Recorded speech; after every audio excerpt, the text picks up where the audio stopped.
What's your lemonade stand story?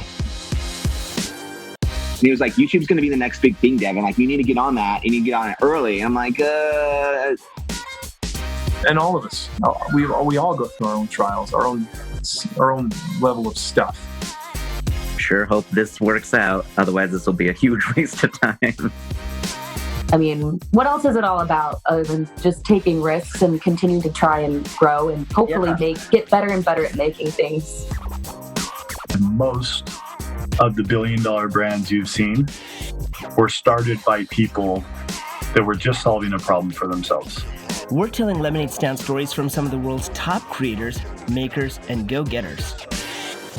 We're rolling right now. Hey, We're having fun. We're rolling. Yeah. Hey guys, this podcast today is sponsored by Yalla, a task management and team collaboration software that we use at Lemonade Stand. We use Yalla to keep all of our team members organized, wherever they are. In fact, we used it to plan and organize this podcast. Visit yalla.team, that's YALLA.team, and try it for free. We also have a special offer for all listeners of this podcast. Use promo code LEMONADE and get a lifetime 25% off if you upgrade. What is going on, guys? This is Champ Prabhakar with the Lemonade Stand Stories podcast, and I'm here with Tami Hymas, and we've just had a wonderful, delightful treat talking, and the podcast wasn't even rolling. It's just so exciting because we have like some really amazing books to share with you all. The InUpowers book is really the power to choose, which is always in us, right? Yes. But what was interesting was, before we get into this, I want to talk to you a little bit about Beautifulness, because that's what I was like really looking at first. And it really caught my eye because there was something about, you called it like is it the U form? Like yeah, the unique format. You, what is it? The U code or the formula U-code. or just your Okay. uniqueness. What makes you special? What makes you special? And I think that's such a fascinating idea because I remember I always felt different. And I thought like that difference wasn't a good thing. I came from India. I was born in India. And I moved to America when I was 6 years old, and I went from an all-boy school with uniforms and all this stuff, all Indian kids, where we all look the same, planted into a school in Provo, Utah, where there's like all kinds of kids. None of them are Indian, and they were all like blonde hair, blue eye, and there were girls in the class. Not used to that at all. And they all like looked at me. I remember my first day was interesting. They looked at me and I'm like, and I didn't even really speak English then. And I was just like, oh, I feel very different right now. And so it was interesting because I grew up feeling, do I need to overcompensate? You know, do I need to be a little bit more because I don't fit in. I don't fit in with all of these people. And that was a lot of my training. My dad was even like, you have to like really work extra hard because you're not white, you're not American, you're not like this, right? And then later on, I realized, oh, that is my superpower. You get it. You know, that was, and it took us a long while. So I kind of want to talk a little bit about like how you came up with this whole Beautifulness program and how you created a unique formula, because I think it's such an important thing for people to understand that them being unique is their superpower. Right? Yes. Well, and that's it. We're not meant to be exactly like anyone else. Yeah. The only people that look exactly the same are everybody that's made of plastic. Yeah. Like, yeah, seriously. You're not meant to compare and compete, but innately we do. Mm-hmm. But the truth of the matter is we're born with a law. Just like red, yellow, and blue make every color on the planet, mm-hmm. you are born with the same law. That's that beautifulness, that U code formula that I'm talking about. Yeah. You are born with your skin tone. Are you cool, neutral, or warm? Every human on the planet has cool, neutral, or warm skin tone. Mm-hmm. And is your face shape round, square, or triangle, basically? Now, is it up or down or long or whatever? Yeah. Those are the differences. But other than that, there is a basic law of three that makes every human on the planet. We're all the same. We all bend in the same places. We can sit in chairs because we bend the same. Right. None of us bend like a flamingo. Yeah.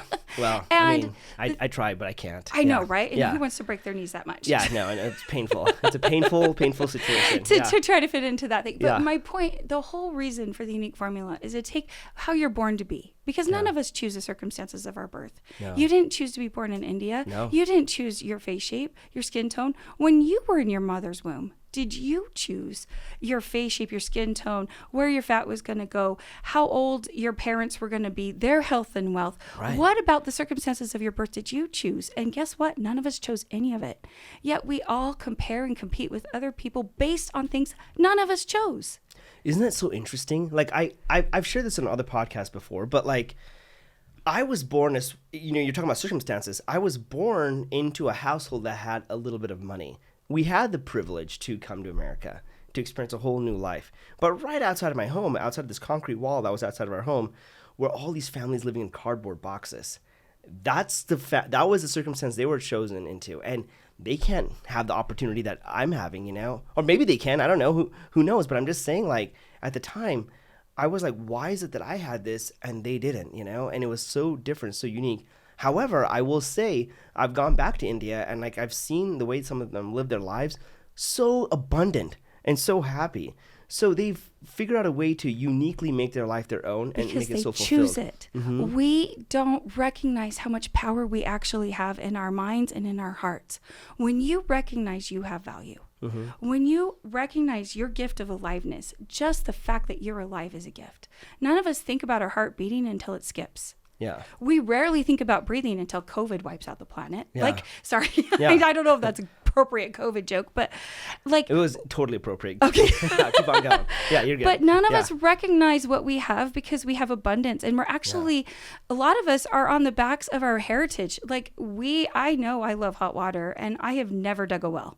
Yeah. And I am so grateful for indoor plumbing, and I expect the toilets to flush. And when they don't, I'm frustrated. Yeah. Like I have so much abundance, but because I worry about the little things, I get stuck in my head on the stupid things. And that's what I heard all the time in my business before is I constantly would hear people not happy because of their eye shape or their skin tone or where their fat went or that they had a child, because mothers, once they give birth, they're like, oh no, I don't look like I used to. Right. Well, you're not supposed to. Your life gave life. Yeah. And we want to take away our scars and we want to take away our differences. And I think we're getting more acceptance now, but yet we still don't value ourselves. So let me ask you this. When did you start valuing yourself? Like, when did you realize, oh, I am alive and I can choose?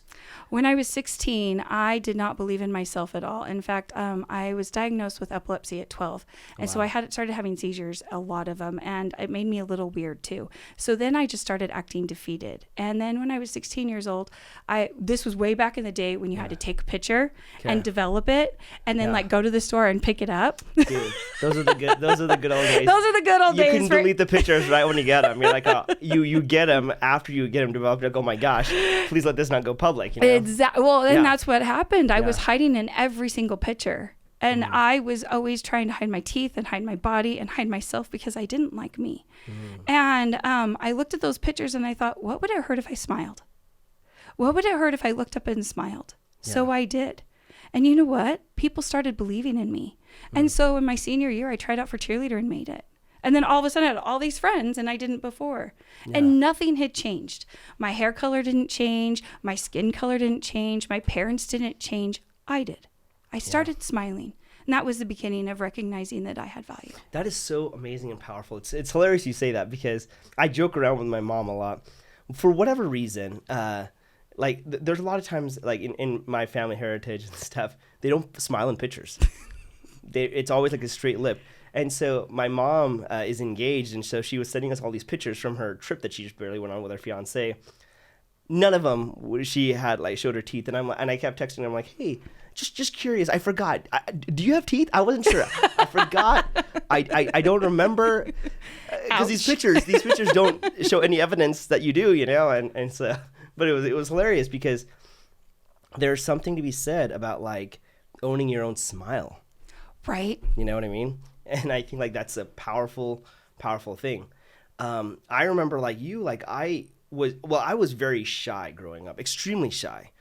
And I didn't like being shy, but I just was. I just defined myself as like I went to like this high school, there's tons and tons of people. I'm like this little guy, like no one's gonna like me. And I had all these like narratives in my head, right? That's the problem. Yeah. We have these narratives in our head and we imprint them. I'm sorry to interrupt, but No, we please. imprint them for years.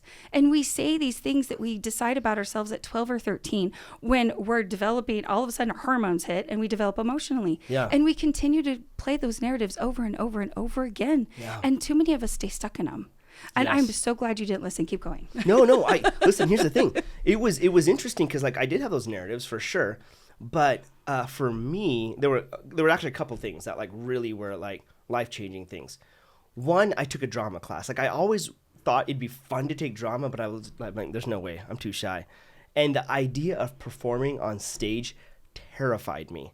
Really? Which is weird because it's like, well, that's what you're supposed to do in drama. You have to perform, right? Well, yeah. I mean, that's what you got to do. But I remember the first time getting up on stage, like I was so nervous. Like the whole class was watching me do this thing until I did something and they laughed. And I'm like, wait, what? Did they just laugh? But like not because they were making fun of me, but because I had created some comedy and they found it funny. And suddenly that like instilled something in me. I'm like, could I be funny? Like this is crazy, like, and then the next thing I know, I'm like kind of being a little bit more bold in my choices in comedy and stuff. And then it was more, it kept on going. So those things definitely helped. And then I also like after high school gained a spiritual foundation. And that was a massive change for me because I realized, oh my gosh, like I up to this point had identified myself based off of certain narratives that were not even true.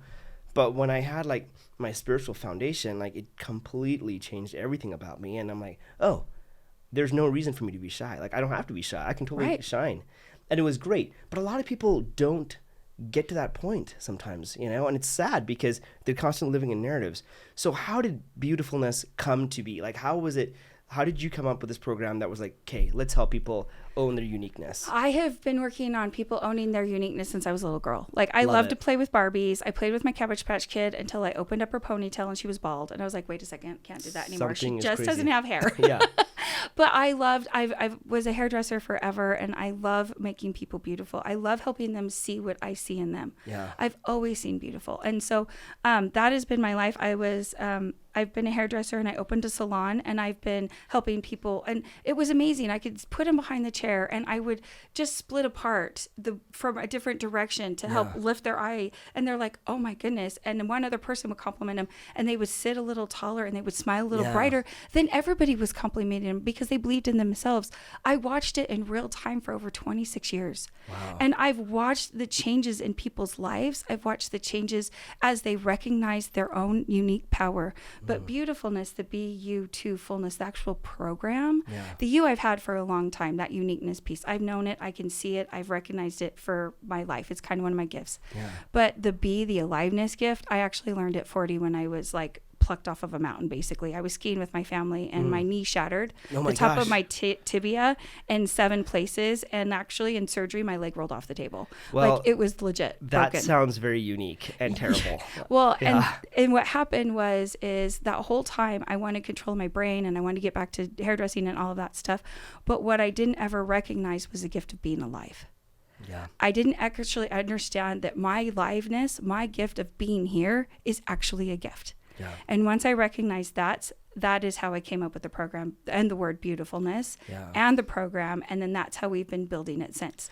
But I've been trying to build people ever since. Well, it's amazing because I always talk about this, but I think being alive is so important, but not just like living on life. It's like, no, like legit being alive, like right here in this present moment, being alive. Like, I think that to me encapsulate the greatness of life. Yes. Is to how to come alive and all that stuff.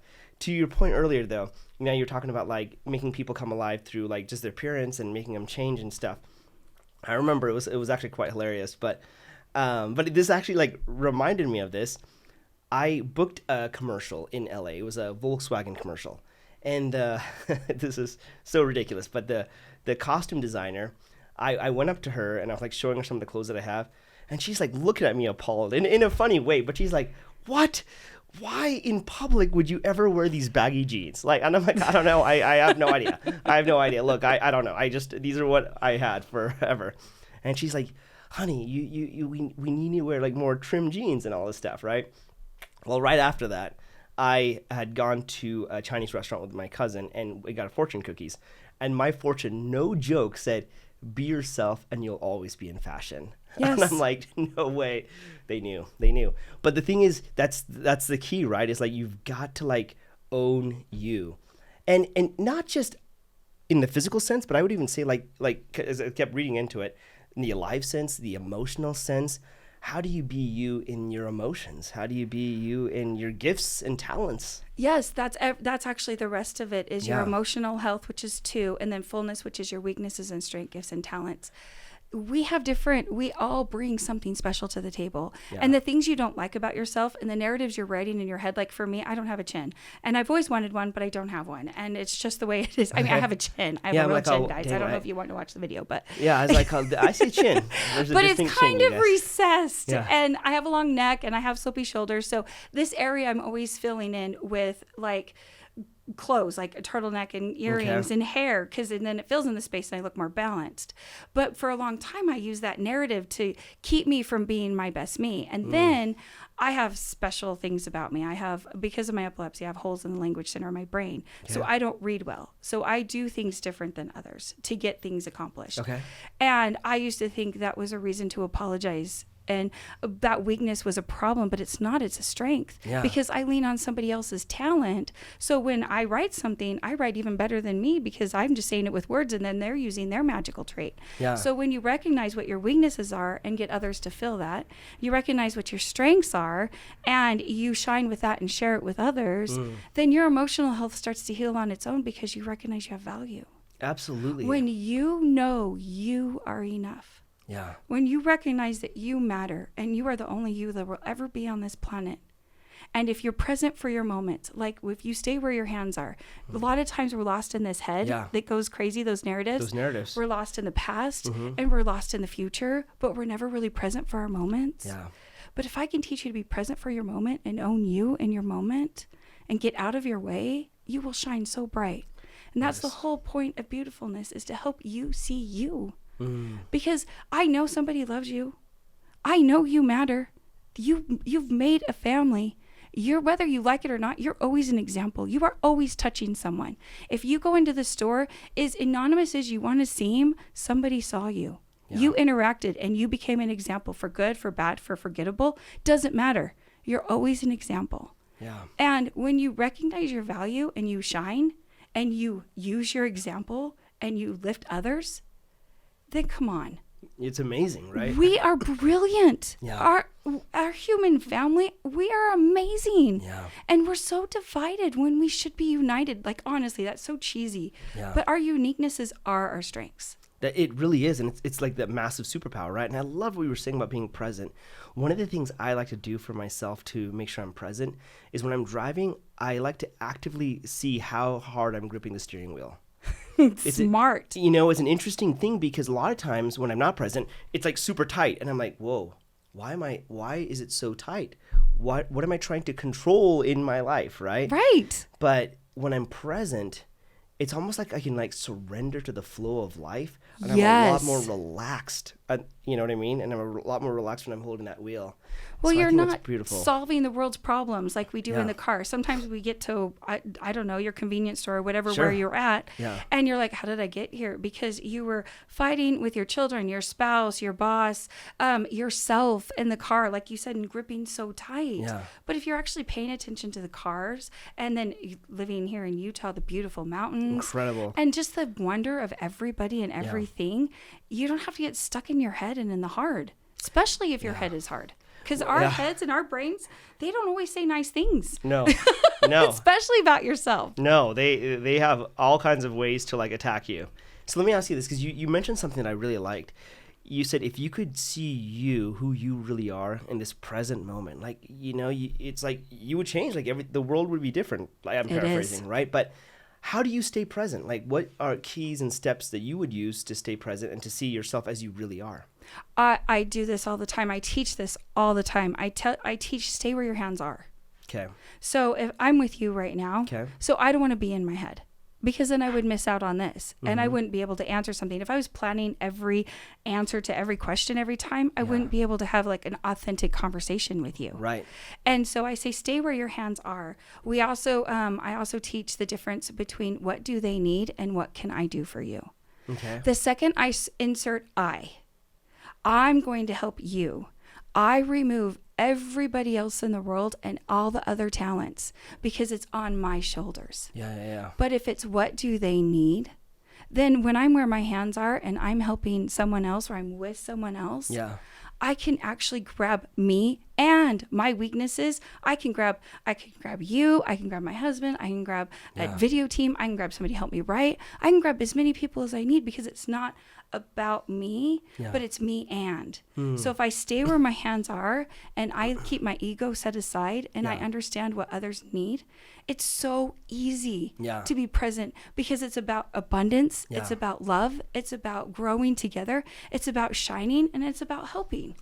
It's so beautiful. It's so beautiful. Like I was having a conversation with a friend of mine about the idea of surrendering. And we were talking about like, well, what does it mean to surrender, right? And a part of me was thinking, you know what? Like for me, I think surrendering means like surrendering my ego, like surrendering that illusion of control. And I like to think of it as surrendering to God, like surrendering to that relationship. That's what I like to view it as, right? Because when I surrender to God or the relationship or the universe or whatever you'd like to call it, what I find is then it's like as a team, we go together. Does that make sense? Absolutely. We're kind of in the flow as opposed to like, it's all up to me. I have to do this. And the truth is like there have been moments in my own life where I was ingrained that idea in my head of it's all up to me. Nobody else can do this. And that honestly, I like how you say, stay where your hands are and think of like, hey, what do other people need as opposed to like, hey, what can I do for them? Exactly. Right? Well, you were talking about surrender. I have an instrument story. Can I tell you real quick? I want you to badly. Oh my goodness. Okay, so for the longest... Wait, what story? What was it story? It's me. I call it an instrument. It's a surrender story. Yeah. Great. For the longest time, I thought I was like, I just needed to be in tune. And in my head, I'm like, I'm a ukulele. Okay. I'm a hairdresser. I'm a wife. I'm a mom. And I'm a daughter of God. Like I'm a ukulele. I'm going to keep these 4 strings in tune. I got this. Okay. This is who I am. And then in 2009, I opened a salon. So now I'm a business owner. And then a month into it, I was on the radio, TV, and had a column. And I can't even read or write. Like I'm like, I don't want to do the column. I told him for 6 months no. Yeah. So then I'm like, okay, I'm a guitar. I'll keep those strings in tune. I will be in tune. I will be a hairdresser, a wife, a mother, a daughter of God, a business owner, and a media something. Yeah. And I didn't even know what it meant. And so I was doing that for a long time. And then I got the word Beautifulness and did a TED Talk. And I was supposed to be an author and I can't read and write. I'm like, fine, I'll be a guitar. I'll stay in tune. You can play music through me and I'll be a freaking guitar. And you can play all the music and I'll try my best. And I'm working so hard on being an instrument, trying to surrender to, because an instrument doesn't play the tune. Yeah. The instrument is played, right? It's played, yes. And so I'm trying to surrender, but what I realized is I still was holding on to control. Yeah. Because I was a piano. Yeah. And here I am thinking he's playing the Flight of the Bumblebee because I believe in God. Yeah. And I'm exhausted. I'm like, what do you want? And I heard, just be mine.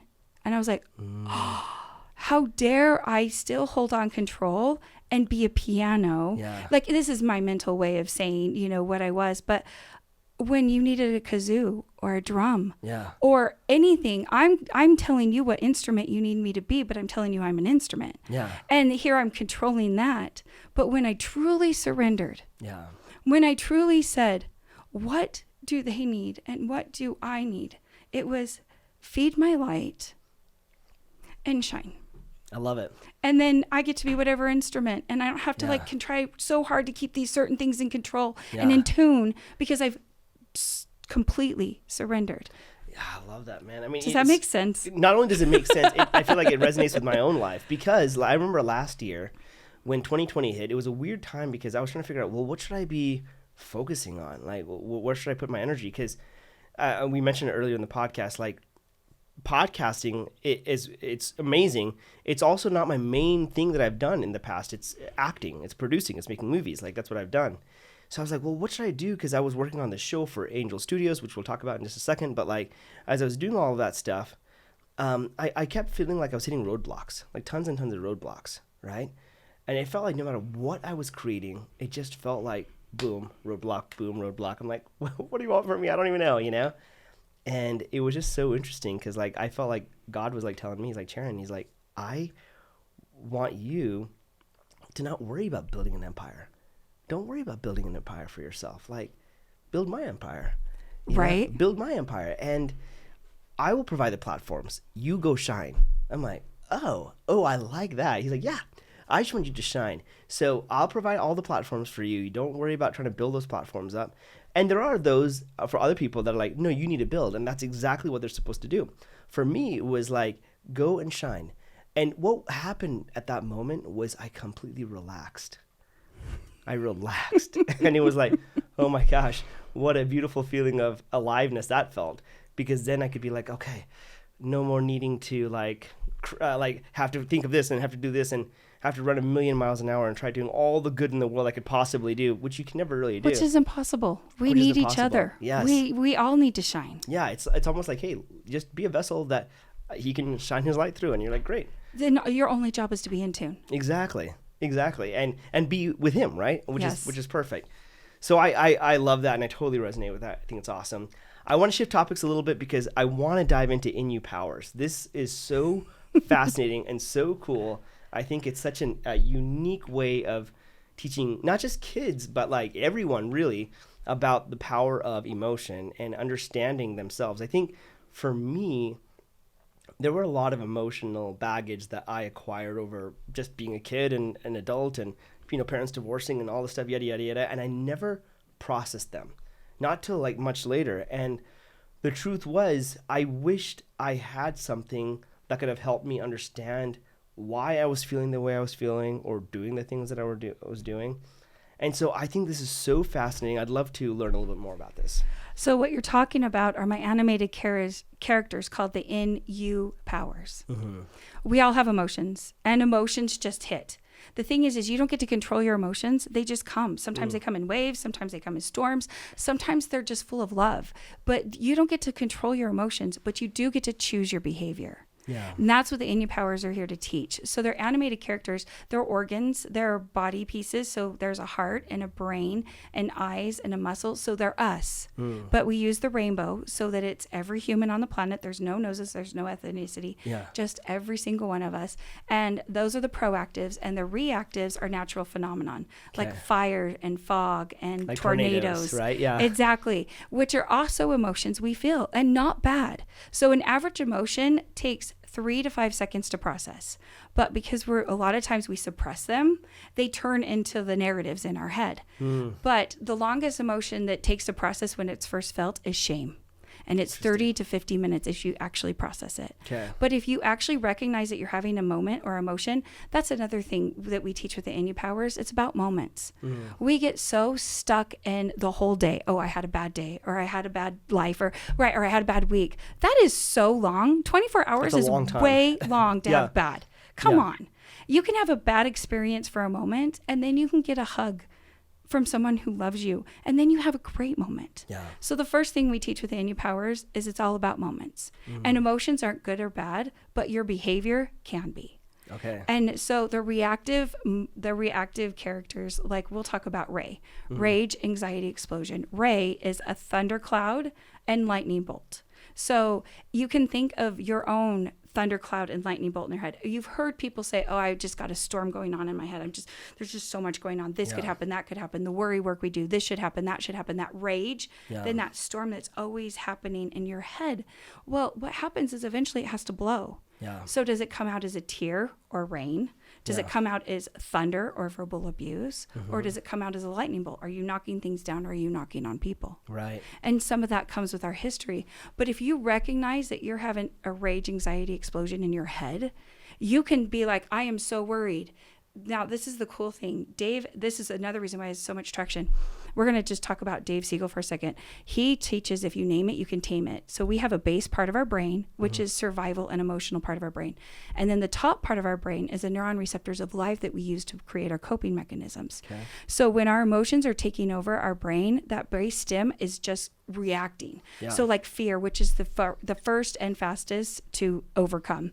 When you can name that emotion, you can use your neuron receptors on the top of your brain to actually calm yourself down and choose a different behavior. Yeah.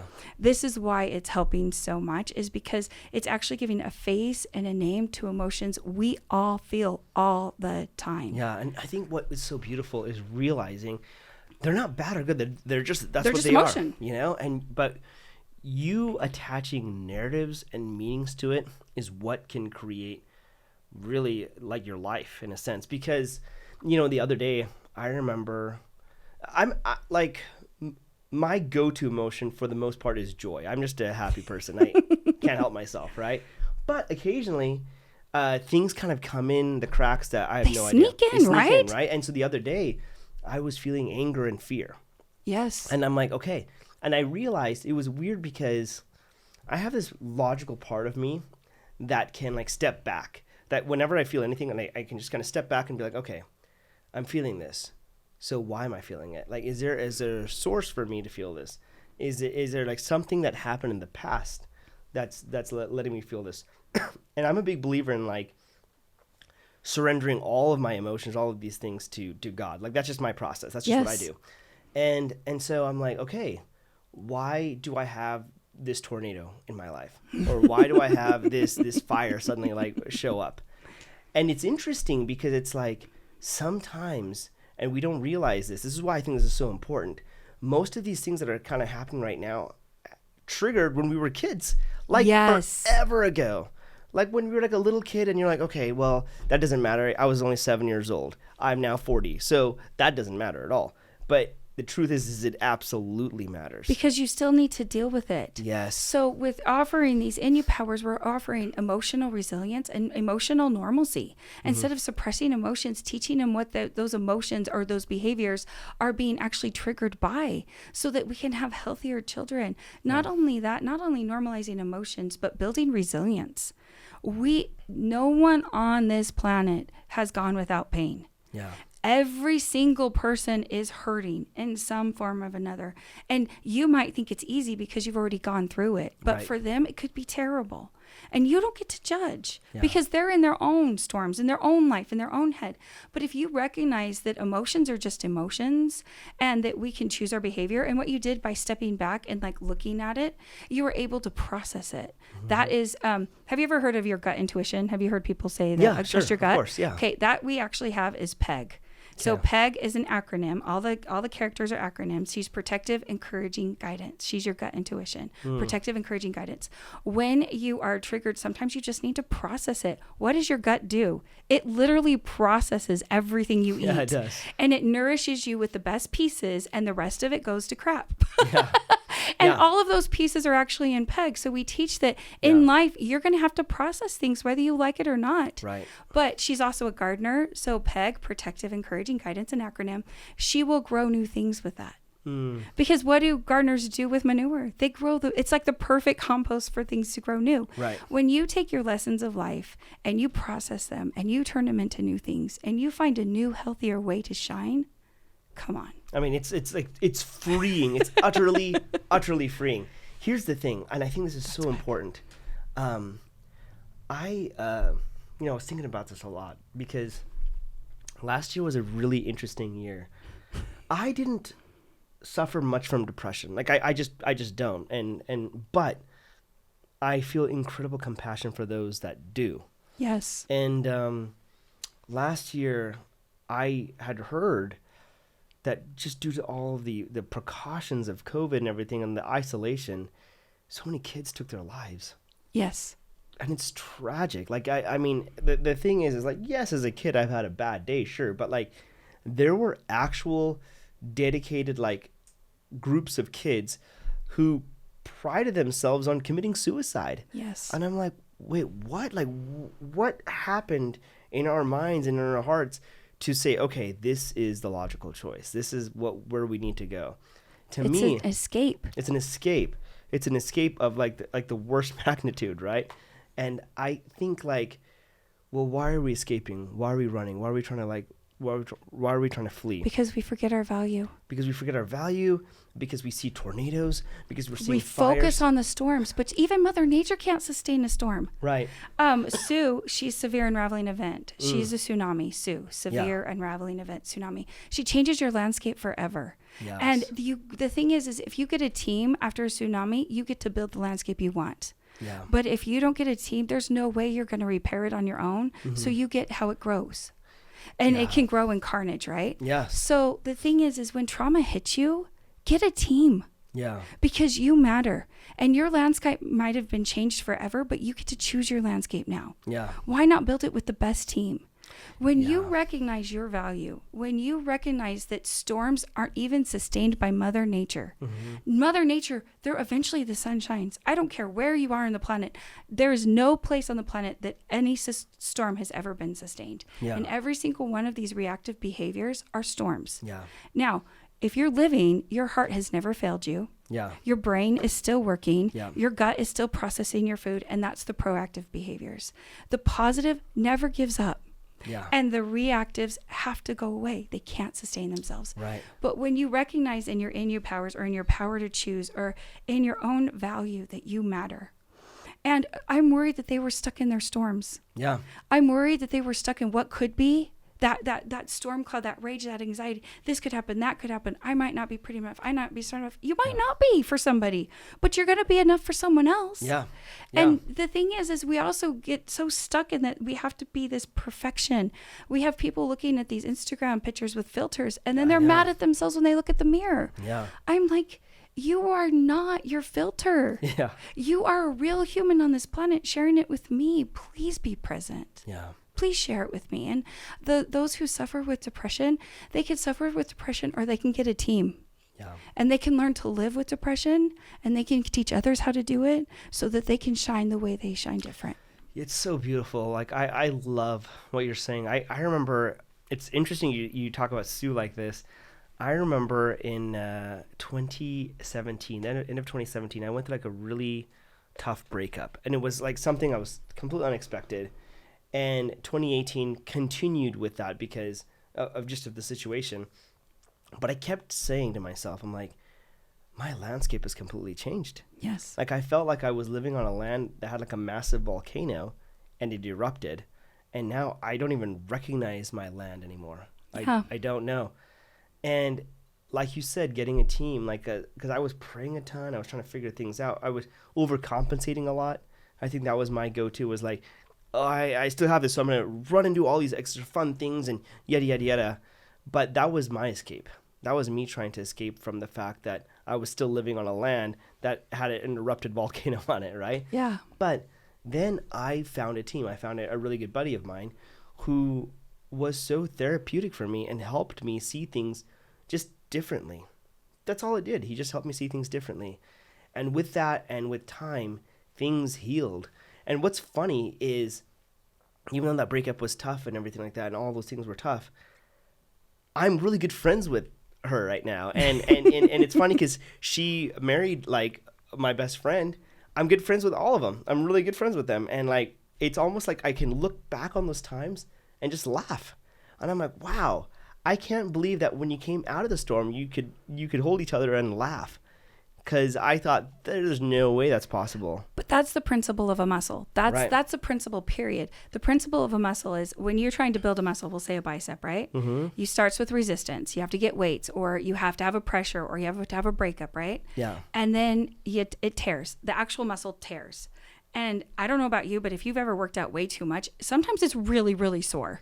Thankfully, I've never had that experience. So, but emotion, you should start kidding. working out. Yeah, I should. I really should. Yeah.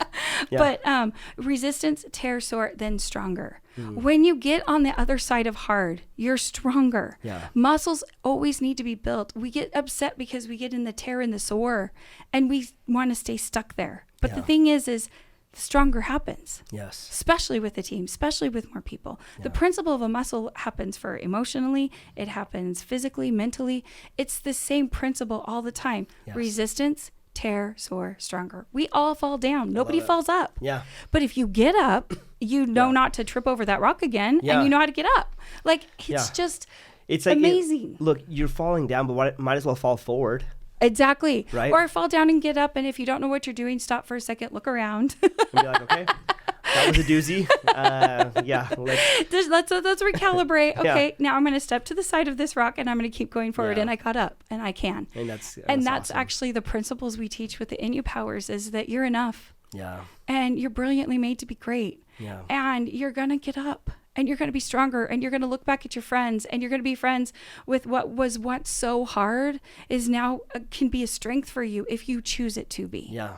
And when you recognize your own resilience, when you recognize your own internal strength, when you recognize you are a superhero and a superpower, then you actually become one. And you ignite and light so many others' lives. It's so perfect because with this, you kind of like, you're almost helping empower people to realize like, hey, look, even if you make mistakes and you fall down and you get back up, you're going to be even better than you were before you fell. Yeah, well, and I just think we say mistake wrong. It's my stakes in the game, not mistake. I like that. My stake is in the game. Yeah.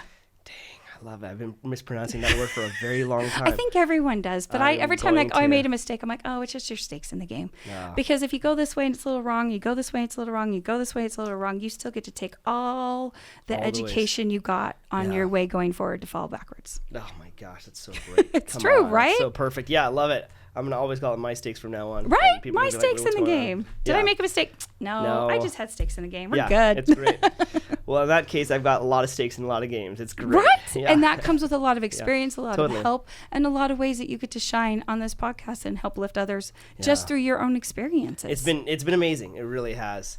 I want to talk a little bit about where this book is going right now, because because you and I were kind of chatting a little bit about before the podcast. It's helping a lot of people, especially in like the sex trafficking circles when they're trying to get out of recovery. Yes. It's really empowered people. Can you talk a little bit about that? I can talk about all of that. So right now the book is in beta because right now it's just kind of the encyclopedia about all of the characters. Yeah. We want to get them in animation and things. So we have counselors, teachers, schools, and we had sex trafficking survivors use them. In fact, we had one sex trafficking survivor, and we need to call them survivors. Yes. But they're not victims. They're survivors because they've gotten out and they're working constantly on terrible trauma that has happened to them, and they're rebuilding a life. And that's amazing. Yeah. It's so amazing. Anyway, they said if they had this as a child, they probably never would have been trafficked. And it just touched my heart so much. But we have counselors using these and in the autistic community as well, because they're nonverbal. Yeah. And so people don't recognize that their emotions are getting a hold of them or taking over until they blow.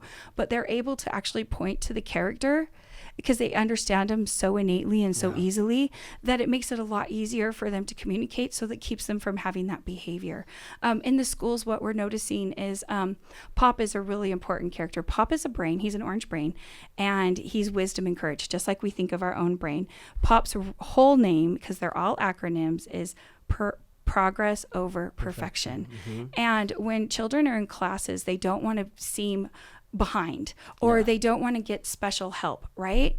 Pop is progress over perfection. And there was actually a math group that called themselves Pop because they had to stay back and learn this math concept so that they could move forward. And they called themselves Pop's group. And that was amazing because they weren't upset that their friends were smarter than them for a second. Yeah. And it's not that they're smarter than them. They understood that concept first and could go forward, and they need a little bit more time to understand that concept.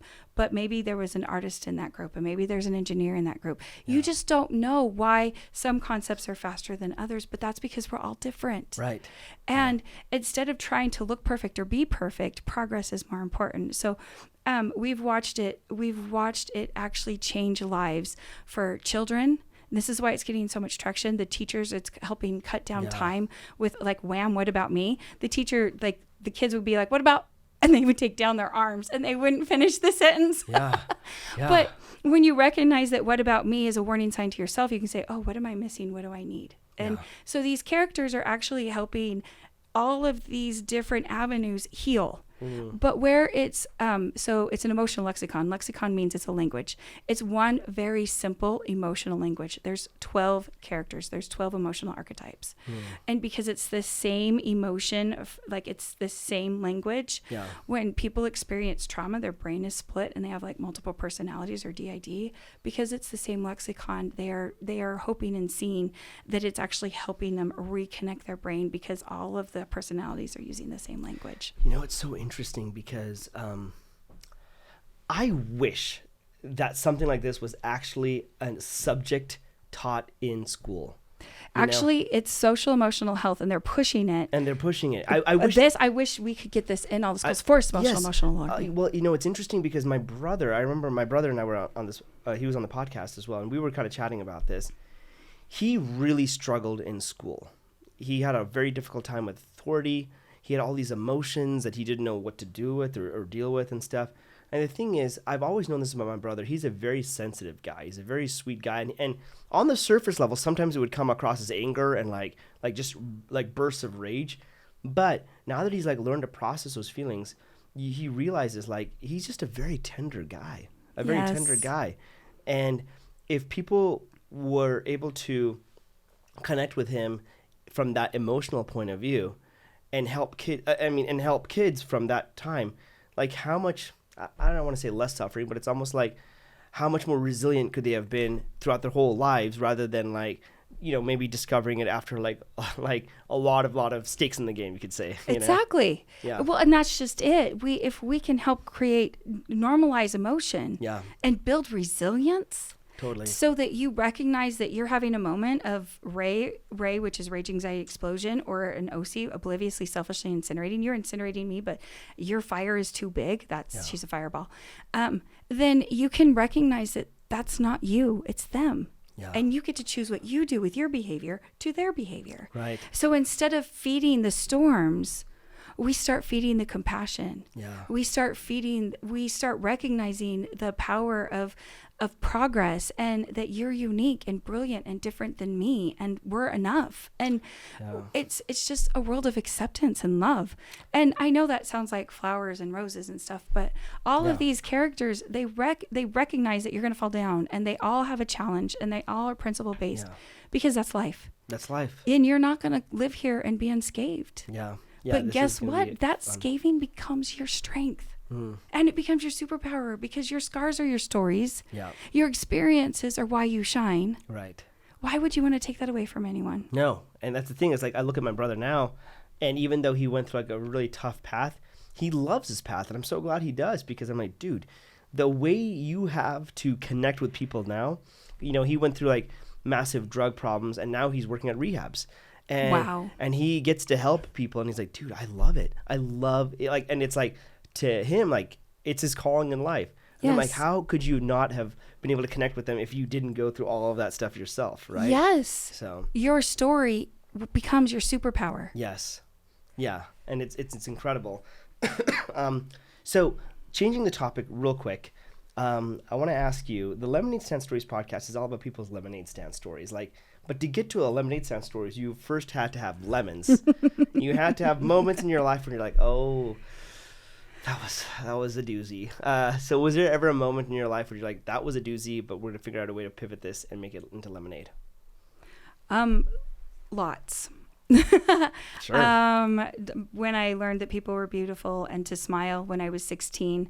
When I went to hair school because I couldn't do traditional school.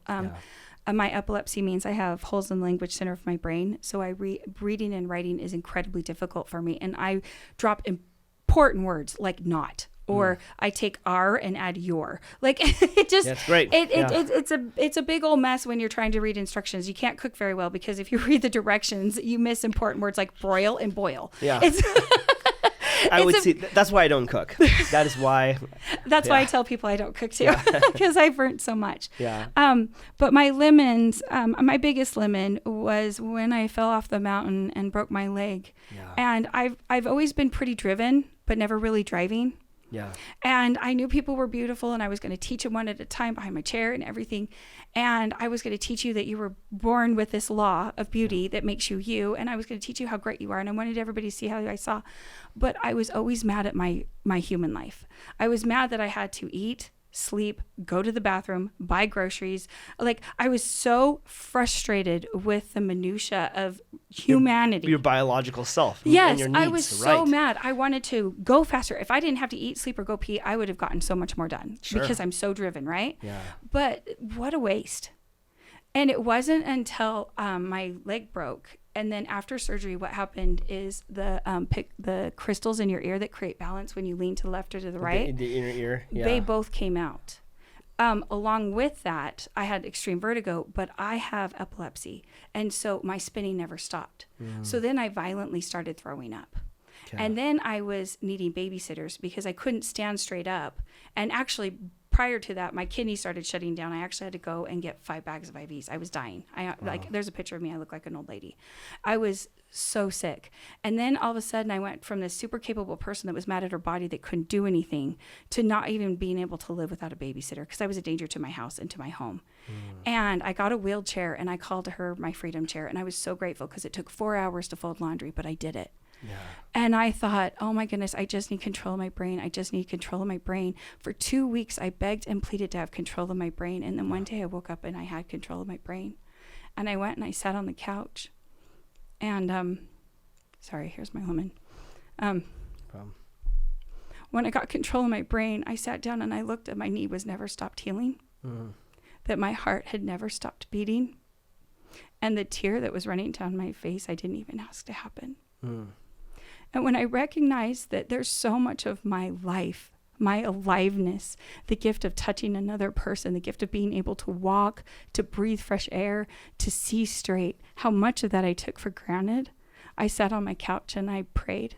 And I said, what do I need to do? And it was look up the word beautiful. And so I did. And that's when I came up with the word beautifulness. And that's when I knew that being alive, broken or not, gives me an opportunity to shine, to love, to live, to build. And it's a great gift. And then the U, I knew that uniqueness we talked about earlier. Yeah. 2 is the emotional health. It's move forward in the dictionary. It's the very last definition. And it's allow, accept, forgive, let go, set free. And that's when the characters were created, is because I wanted the 2 piece of my BeUtoFullness to be healthier. Yeah. And I was trying to help people understand their emotions because I heard the same ones all day long, every day from the same people. Yeah. It was the same record, different by everyone. And everybody also thought they were isolated. It just broke my heart. Yeah. And then the last was I could see all the talents and stuff, and that was fullness. And when I recognized that BeUtoFullness meant you were one whole person, I've been going forward with that ever since. I think it's, oh man, it's beautiful, really. Thank you. No, it's incredible. I loved your story about like being so like capable and everything, and then almost having nothing, right? Literally. Babysitters. I think when I think about that, my thoughts are this, that like in a way it was almost like God showing you like, hey, no matter what you do in life, it won't be anyone greater than who you already are. And sometimes you have to be broken to see, oh, just my existence Matters. And I think it's a great place to be. It's a beautiful place to be. It can be very challenging and tough because, you know, like you're a go-getter. Mm-hmm. You know, I love the same thing. I love like running and doing all kinds of fun stuff. But I know like if I'm sick or if I'm like, you know, like just crippled or not able to do what I could do before, it becomes such an interesting thing. You know, I was talking to a friend of mine. Her husband was actually a really good friend of mine. We served our LDS missions together. He this year died of COVID. It's my age, you know, totally normal, totally like healthy guy. And then he got COVID from like some family birthday party thingy. I'm so sorry. It's okay. And then he was fine and healthy, but then like he got sicker and sicker, and then they got him on a ventilator, and then he could make it. But it made me realize like this guy is full of life. Like he's just full of life until he didn't have any more life to give, right? But I think it just reiterated to me what a beautiful gift of life that we've been given. Like, my goodness, what a great gift. And even just being still, even if there's nothing going on except you're walking around in nature and just being still and listening to silence. You know, it was interesting. Mr. Rogers, love him. So great. He was asked, what's like the most important thing now, you know, like in your life and stuff. And I'm really paraphrasing this, but one of the biggest things he was saying was like, listen to silence, like be in silence. And for a lot of us that are like the go-getter, like, we got to do this, we got to do that. Oh my gosh, this is happening, you know, it's almost uncomfortable. It is. Not do anything. It's, you know, to not do anything other than just to be. But even in that sense of being, like, if you go to nature and you just see like nature, it's not rushing. It's just taking its time. It's just doing its thing. And yet you can see the grandioseness of it all. You can see the beauty because it of surrenders. It surrenders all the time. To what it's meant to be. Yes. And we are always constantly fighting what we're meant to be. Exactly. If we can surrender to what we're meant to be, and if we can find our value, and we can recognize that even if we are what our mind, our I thinks we are enough. Yeah. Oh my gosh, I love it. I got 3 more questions for you. Sure. Okay. One question. What brings you joy right now? Wow. My family, my life, a smile, a hug from a kid, sitting on a beach watching my husband and his brother be stupid. Do things great. that aren't smart. Yeah. Perfect. Watching a kid try to figure out how to stand up or roll over. This is really cheesy, but I love the smell of a city. Okay. I love seeing homeless people. As long as I'm with my husband, I give him a smile of love, like, you are loved and adored and you matter. Yeah. The things that bring me joy, most things bring me joy. I really, truly love life and love people, genuinely. And so, those are the things that bring me joy. I love that. And, you know, you're talking about homeless people. I remember we were in LA with some friends, and this homeless guy came up to us and asked us for money. He seemed like a really nice guy. And I didn't have any cash on me.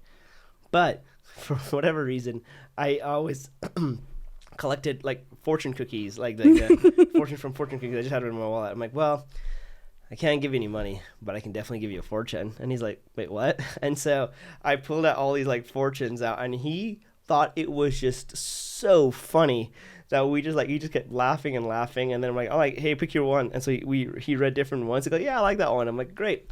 But what was cool was we had like this really awesome experience as we sat there and we were just chatting. It was a beautiful experience, and it was very rich because we were extremely present with each other. Yes. Right. And in that moment, like, that's all that mattered. It didn't matter like I didn't have money and he wanted money. It was just like we had this loving interaction. And I just remember thinking like, wow, that was true joy. Yeah. Like, that's what that was. That was true joy. Yes. So I love that. Okay, next question. What is your greatest fear right now? Oh, fear. I don't like to live there because my fears, what am I fearful of? This is a tough question for me too, I will say. I really struggle with that one. Sometimes I'm scared that I didn't like leave a good impression. Sometimes I'm scared that I didn't look or act a certain way. Like, I get stuck in the stupid. Yeah. I guess my greatest fear is I need to be doing social media truthfully, and I can't read and write. And so I've got these amazing characters and this amazing program, and I haven't really done much of it because I can't write. Yeah, I understand. So when I respond wrong. And I don't want to devalue anything we've built. Right. And so I guess my greatest fear is responding in social media, because I don't care what other people think of me, because I can't control it. I can only control me. Yeah. But I don't want to misrepresent anything that I'm building, because it matters, because I can see the grandeur of it, and I can see how we need it and how much it's already changing lives. So I guess that's my fear.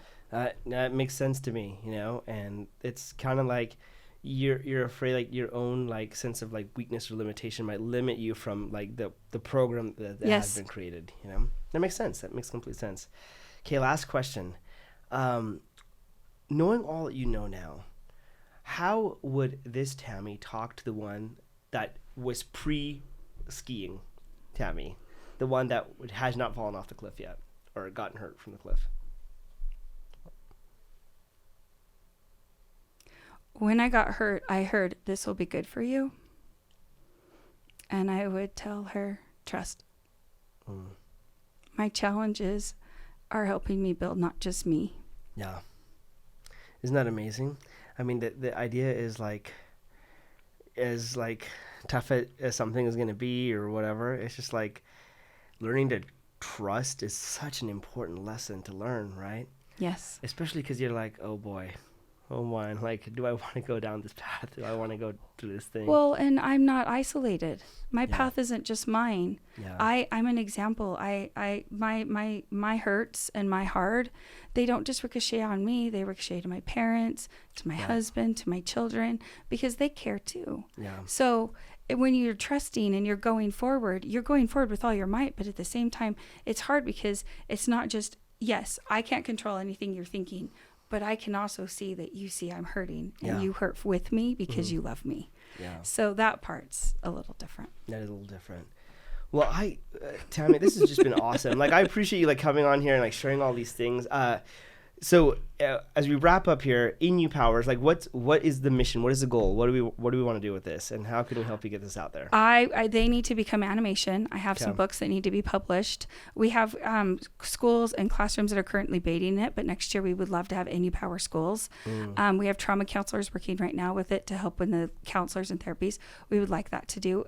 I would love for these to become commercials, and we already have people asking for their shoes and the characters in what's it called form, like stuffed animals. I love that.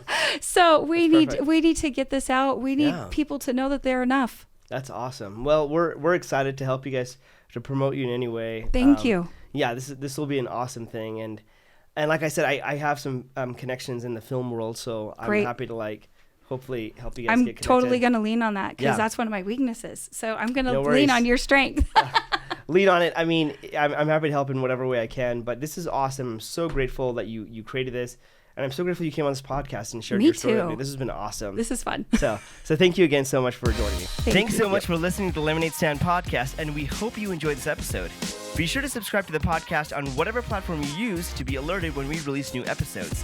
We'd also love to hear your feedback in the reviews, and if you or someone you know has an awesome Lemonade Stand story, please reach out to us on social media and let us know.